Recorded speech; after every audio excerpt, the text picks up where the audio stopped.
मन में करते हैं कि आप संभाल लेना, कहीं साधक भटक न जाए। हमें राग द्वेष पूर्वक चिंतन नहीं करना।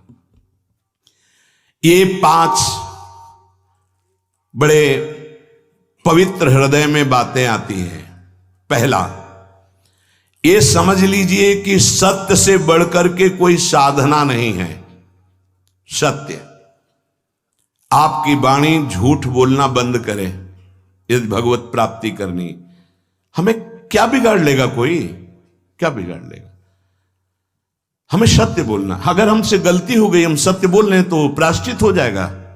हाँ, आप दंड दो, आप तिरस्कार करो। सत्य, सत्य से बढ़कर कोई साधना और कोई धर्म नहीं। पहला, आपकी वाणी में सत्य हो, आपके आचरण में सत्यता हो, आपके हृदय में सत्यता हो। ये महापुरुषों के वचन हैं। दूसरा, मौन से बढ़कर कोई तपस्या नहीं। पकड़िए, आप वाणी को मौन दीजिए, जितना आवश्यक उतना उचित बोलिए, सत्य बोलिए, धर्मयुक्त बोलिए, नहीं तो मौन हो जाइए।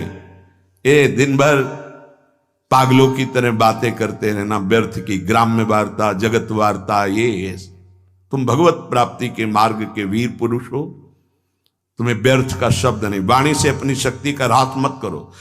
बहुत जो प्रपंच की बातें करता है कभी अध्यात्म में नहीं चल सकता, क्योंकि ऊर्जा शक्ति वाणी के द्वारा नष्ट हो गई है। जो बहुत देखते हैं इधर उधर, सब टेलीविजन, मोबाइल, नेत्र शक्ति नष्ट हो गई। बहुत सुनते हैं, उनकी श्रवणेंद्रिय नष्ट हो गई। उनकी श्रवणेंद्रिय की जो आध्यात्मिक सामर्थ्य है खो दी। आप साधक हैं, आप संचय कीजिए, खोने के लिए नहीं है। पहला है, सत्य से बढ़कर कोई साधना और धर्म नहीं। ध्यान रखिए, झूठ बोल रहे हैं, माला हाथ में है, किस बात के तुम साधक हो? बिल्कुल असत्य संभाषण नहीं होना चाहिए। आपसे अमुक मिले जी, बिल्कुल सत्य। क्यों हम झूठ बोलें? आपको उचित लगे तो ठीक है, अनुचित लगे तो दंड दे दीजिए। आगे से हम आप जैसा कहेंगे वैसा करेंगे। हमारा असत्य भाषण नहीं होगा, छुपाव का भाषण नहीं होगा। नहीं बात करना चाहते हम आपसे, नहीं मिलेंगे आपसे, सीधी बात है। क्या भय?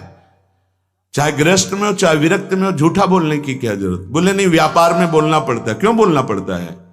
सब कोई जानता है व्यापार मुनाफे के लिए किया जा रहा है। तुम्हारा नौकर थोड़ी कोई, उसके परिवार है, उसका व्यापार है। 100 की चीज वो 100 में देगा। तुम्हें गरज हो तो लो, नहीं तो ना लो। वो कह रहा है 125। झूठ बोलने की जरूरत क्या है? सत्य बोलिए। तुम्हारी सत्य वृत्ति